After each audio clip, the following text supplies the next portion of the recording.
Representation of A set. तो आज का हमारा जो टॉपिक होने वाला है वो है रिप्रेजेंटेशन ऑफ ए सेट, यानी कि हम लोग सेट को कैसे रिप्रेजेंट करेंगे। देखो कई स्टूडेंट्स को ना इसमें थोड़ा डाउट होता है, डिनोशन और रिप्रेजेंटेशन में वो कंफ्यूज करते हैं। तो मैं आपको सबसे पहले ये क्लियर कर देता हूं कि सेट को डिनोट करने का जो तरीका है वो ये है कि सेट्स को जनरली हम लोग क्या करते हैं कि हम लोग capital letters of English alphabet के द्वारा डिनोट करते हैं। तो डिनोशन मतलब क्या हो गया, डिनोशन मींस समझो कि एक तरह का नामकरण, करेक्ट। जैसे मान लो कि हम किसी इंसान का नाम रख देते हैं बबलू, किसी का नाम रख देते हैं टिंकू, किसी का नाम रख देते हैं महेश, किसी का रख देते हैं श्याम। तो ये सब होता है उसको आइडेंटिफाई करने के लिए, उसको पहचानने के लिए। तो ये होता है ना कि इसको कहते हैं डिनोशन। लेकिन representation is a different thing, यानी कि इसमें आप लोगों को पूरी तरह से क्लियर होना है कि denotation is a different thing and representation is a different thing. तो डिनोट करना मतलब सिर्फ नाम रख देना, और रिप्रेजेंटेशन करना मतलब आप उसके एलिमेंट्स को कैसे डिस्क्राइब करते हैं, इस पर आपको फोकस करना होता है। कब? रिप्रेजेंटेशन में। तो आज हम लोग क्या बात करने वाले हैं, आज हम लोग बात करने वाले हैं रिप्रेजेंटेशन की, कि आप किसी सेट को कैसे रिप्रेजेंट करते हो। तो आओ बात करते हैं। देखो रिप्रेजेंटेशन ऑफ सेट की अगर हम बात करें तो mainly there are two ways to represent a set. अगर आप किसी सेट को रिप्रेजेंट करना चाहते हैं तो उसके दो तरीके होते हैं, मैं बता रहा हूं। सबसे पहला जो तरीका है इसको हम लोग क्या कहते हैं, इसको हम लोग कहते हैं रोस्टर मेथड। वैसे इसका कुछ और नाम भी है, जो कि मैं आपको एट द सेम टाइम बताना चाहूंगा। इसके अलावा इसको हम लोग टेबुलर मेथड भी कहते हैं, और इसको डायरेक्ट मेथड भी आप कर सकते हैं। तो ये जो है ना, ये पहला तरीका है, पहला मेथड है जिसके थ्रू आप किसी सेट को रिप्रेजेंट कर सकते हैं। अब कैसे सेट को रिप्रेजेंट करेंगे, तो पहले तो हमारे पास सेट होना चाहिए, होगा तभी तो हम रिप्रेजेंट करेंगे ना। तो चलिए हम लोग जो है एक सेट ले लेते हैं। सपोज हम एक सेट यहाँ पे ले लेते हैं ए, एक एग्जांपल देखते हैं। A set of the first 5 natural numbers.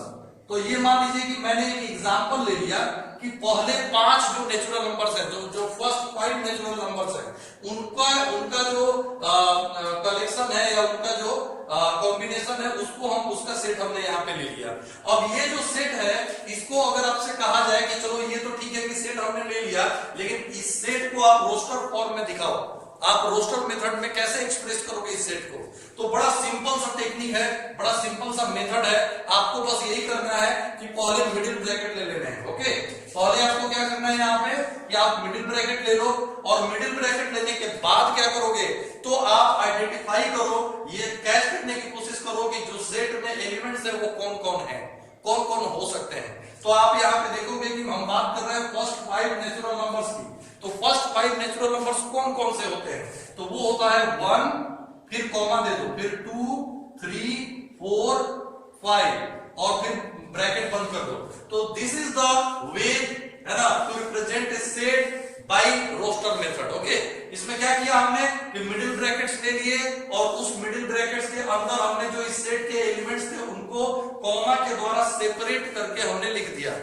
That's it, this is the simplest way to represent a set. सबसे आसान तरीका है रोस्टर मेथड, जिससे कि आप किसी सेट को रिप्रेजेंट कर सकते हो। और भी कई सारे तरीके हो सकते हैं, और कुछ एग्जांपल्स देखते हैं। जैसे मान लीजिए कि हम डी ले लेते हैं, एक दूसरा एग्जांपल लिखते हैं कि a set of vowels in English alphabet. Okay, English alphabet. तो मान लो कि हमने क्या किया, हम इंग्लिश अल्फाबेट को जानते हैं कि ए से लेके जेड तक होता है, उनमें से जो वॉवेल्स हैं उनका आपको सेट बनाना है, और इसको रिप्रेजेंट करना है कैसे, तो इसका रिप्रेजेंट करना है आपको रोस्टर मेथड से। तो कैसे आप इसको रिप्रेजेंट कर सकते हैं, तो जैसा मैंने बताया कि फिर से एक बार क्या करो कि मिडिल ब्रैकेट बनाओ, और आपको पता है कि वॉवेल्स कौन से होते हैं इंग्लिश अल्फाबेट में, तो चलिए उनको लिखना शुरू कीजिए और कॉमा के द्वारा सेपरेट करते जाइए, ए ई आई ओ यू।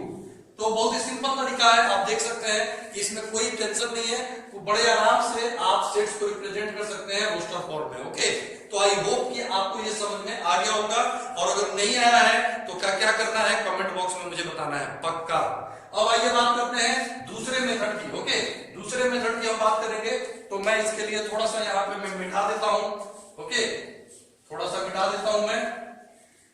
तो ये जो दूसरा मेथड है, ये मेथड कौन सा है, तो आइए सस्पेंस में खोलता हूं। ये जो दूसरा मेथड है, ये है, इसको कहते हैं हम set builder method. Set builder method, या इसके कुछ और भी नाम हो सकते हैं, जैसे इसको हम लोग कहते हैं रूल मेथड, या इसको हम लोग कहते हैं property method. Property method, okay. इसके अलावा इसका एक और नाम है, मुझे तो मेथड भी मिटाना ही होगा, तो इसका एक और नाम है, इसको हम लोग एक ऐसे भी कहते हैं, इसको हम लोग कहते हैं इनडायरेक्ट मेथड। इनडायरेक्ट मेथड, तो ये दूसरा मेथड है जिसके थ्रू हम लोग किसी सेट को रिप्रेजेंट कर सकते हैं। अब आइए देखते हैं कि इसमें हम लोग कैसे इसको रिप्रेजेंट करें। तो देखो क्या होता है कि सेट बिल्डर मेथड में आपको क्या करना होता है कि किसी सेट को रिप्रेजेंट करने के लिए हम लोग को नॉर्मली हम लोग को क्या करना होता है कि जो एलिमेंट्स हैं, जो सेट के एलिमेंट्स हैं, उनके किसी प्रॉपर्टी का यूज करना होता है।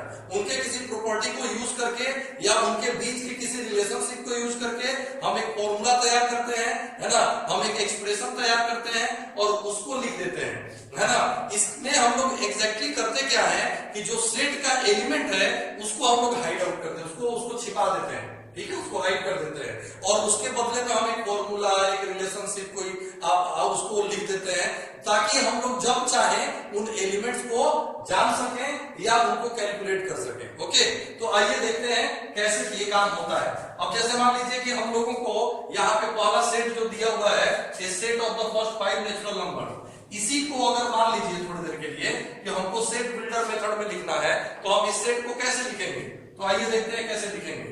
जल्दी देखिए कैसे लिखेंगे। तो इसके लिए हम लोग क्या करते हैं ना, x such that x, ये लिखते हैं हम लोग सबसे पहले। कई स्टूडेंट्स इसमें कंफ्यूजन में आ जाते हैं, तो मैं आपको इसको क्लियरली एक्सप्लेन कर देता हूं कि इसका मतलब क्या होगा। यहां पर a, जैसे मान लीजिए कि हमारे पास जो सेट है, तो हम लोग इसको पढ़ते कैसे हैं, a is a set of x। कैसे पढ़ते हैं, a is a set of x। a किसका सेट है, x का सेट है। where, इसको हम लोग such that पढ़ सकते हैं, where पढ़ सकते हैं। तो a is a set of x, a is a set of what, a is a set of x। a किसका सेट है, a x का सेट है, जहां where x क्या है, अब आपको एक्सप्लेन करना है कि x क्या है। तो यहाँ पे आपको पता है कि x जो है नेचुरल नंबर है, और वो भी कौन सा नेचुरल नंबर है, तो द फर्स्ट 5 नेचुरल नंबर है। तो लिखेंगे कि x is the first 5 natural number। x is the first 5 is one of the first 5 natural numbers, one of the first 5 natural numbers। तो इसको आपको ऐसे लिखना होता है ताकि पढ़ने वाला तुरंत समझ जाए कि इसमें कौन कौन से एलिमेंट आए। तो जब आप मान लीजिए कि आपने लिख दिया कि x is one of the first 5 natural numbers, तो समझने वाला, इसको पढ़ने वाला इजिली क्लियरली समझ लेगा कि इसमें 1 आएगा, 2 आएगा, 3 आएगा, 4 आएगा, 5 आएगा। एक ये तरीका हो गया जिससे कि आप इस सेट को सेट बिल्डर फॉर्म में लिखा। लेकिन लेकिन लेकिन यहां पर मैं आपको एक और चीज बताऊं, सेट बिल्डर मेथड जो है ये एक डेफिनेट मेथड नहीं है। इसमें आप एक ही बात को कई तरीके से एक्सप्रेस कर सकते हैं। ओके, अब जैसे ये जो सेट मैंने आपके लिए लिखा है, इस सेट को मैं और भी कई तरीके से लिख सकता हूं। आइए देखते हैं। मान लीजिए कि यहाँ पे हम लोगों ने ये जो सेट ले लिया, x such that x is the first 5 natural numbers। अब इस नेचुरल नंबर, इसको एक और तरीके से लिखना हो तो लिख सकते हैं x such that x, ऐसे भी लिख सकते हैं। कोई जरूरी नहीं है कि आप यहाँ पे है ना ये सेपरेटर देंगे, आप यहाँ पे इस सिंबल का भी यूज कर सकते हैं। तो x such that x, है ना, belongs to n। Belongs to n कहने का मतलब क्या होता है, बिलोंग्स टू n कहने का मतलब होता है कि x एक नेचुरल नंबर है, और x क्या है, x एक नेचुरल नंबर है, और x इज लेस देन 6 है। तो ऐसे ही पता चल गया, ये भी एक तरीका है कि ये नेचुरल नंबर है और x क्या है, 6 से कम है। तो क्लियर है कि यहाँ पे 1 2 3 4 5 ही आएंगे। ओके, इसको एक और तरीके से भी लिख सकते हैं, x such that x belongs to whole number. Whole number आपको पता है कि 0 से स्टार्ट होता है, तो हम लोग इसको होल नंबर लिख देंगे एंड लिख देंगे कि x is greater than 0 less than 6। This is the way. इस तरह से भी हम लोग इसको एक्सप्रेस कर सकते हैं। इसको एक और तरीके से कर सकते हैं, x such that x belongs to z, z means integers, integers की बात करते हैं और x greater than equal to, चलो 1 ले लेते हैं, लेस देन इक्वल टू 5 ले लेते हैं। अब आपको कि सर आपने ऊपर जो है लेस देन और ग्रेटर देन लिया, यहाँ पे इक्वल क्यों नहीं लिया? कोई प्रॉब्लम नहीं है, आप लेस देन और ग्रेटर देन यहाँ पे भी ले सकते हैं, ग्रेटर देन 0 लेस देन 6 ऐसा दिखा दीजिए, या फिर मैंने इक्वल ले लिया तो 1 और 5 दिखा दिया। मतलब ये हुआ ना कि सेट बिल्डर मेथड जो है वो आपको पूरी फ्रीडम देता है कि आप किसी सेट को किसी भी तरीके से लिख सकते हैं, बशर्ते कि वो एलिमेंट्स जो है वो इंटैक्ट रहे, एलिमेंट्स कम या ज्यादा ना हो या वो चेंज ना हो। बस ये ध्यान रखना है कि एलिमेंट्स जो है वो वही आने चाहिए, वही निकलने चाहिए, चाहे आप किसी भी तरीके से लिखो। तो ये दो तरीके हो गए जिससे कि आप किसी सेट को रिप्रेजेंट कर सकते हैं, है ना। कभी कभी ऐसा होता है, आप देखेंगे कुछ साइड बुक्स में, एनसीईआरटी के अलावा जो बुक्स आप पढ़ते हैं उनमें आप देखेंगे कि कई बार जो सेट है ना वो इन दोनों मेथड्स को यूज करके एक्सप्रेस कर देता है। मतलब ये हुआ कि कुछ क्वेश्चंस या कुछ सिचुएशन ऐसे होते हैं जिसमें रोस्टर मेथड का भी यूज हो जाता है और सेट बिल्डर मेथड का भी यूज हो जाता है। तो ऐसे भी तरीके होते हैं जिसमें आपको क्या होता है कि 1-2 एलिमेंट या 3 एलिमेंट आपको डायरेक्टली दे दिए जाते हैं और बाकी सारे एलिमेंट्स निकालने के लिए आपको फॉर्मूला दे दिया जाता है। तो उसमें क्या होता है कि दोनों मेथड्स का यूज हो जाता है। मैं आपको एक एग्जांपल देता हूं, ओके, मैं आपको एक एग्जांपल देता हूं, आइए जरा देखते हैं। यहाँ पे मान लीजिए कि मैं एक सेट देता हूं आपको समथिंग, कि एक ऐसा सेट है जिसका पहला एलिमेंट 1 है, जिसका दूसरा एलिमेंट जो है वो 3 है सपोज, और बाकी एलिमेंट्स निकालने के लिए, यानी कि बाकी एलिमेंट्स अगर आपको निकालना है तो आपको क्या करना है, तो एक फॉर्मूला यूज करना है। ओके, ये देखिए, ये देखिए, ये देखिए, ये मैंने क्या किया कि इस तरह से एक सेट को रिप्रेजेंट कर दिया जिसके 2 एलिमेंट्स मैंने आपको डायरेक्टली दे दिए, बाकी एलिमेंट्स निकालने के लिए मैंने एक फॉर्मूला दे दिया। अब ये जो फॉर्मूला है ना, ये कहीं ना कहीं सेट बिल्डर मेथड के कॉन्सेप्ट को यूज करता है, और ये जो एलिमेंट्स डायरेक्टली दिए गए हैं इसमें कहीं ना कहीं जो रोस्टर मेथड था उसके कॉन्सेप्ट का यूज हुआ है। तो इस तरह से जो है कभी कभी दोनों मेथड्स को यूज करके और आपको सेट दे दिया जाता है। तो ऐसा भी होता है जिसको आप तीसरा मेथड कहें या कॉम्बिनेशन ऑफ बोथ मेथड्स कहें। ओके, तो आई होप कि आपको रिप्रेजेंटेशन ऑफ ए सेट, ये जो टॉपिक है, छोटा सा टॉपिक है, सिंपल सा टॉपिक है ना, ये पूरी तरह से क्लियर हो गया होगा। और अब आने वाले पार्ट्स जो होंगे उसमें हम लोग डिस्कस करेंगे टाइप्स ऑफ सेट्स के बारे में। तो आज के लिए इतना ही, see you in the next video.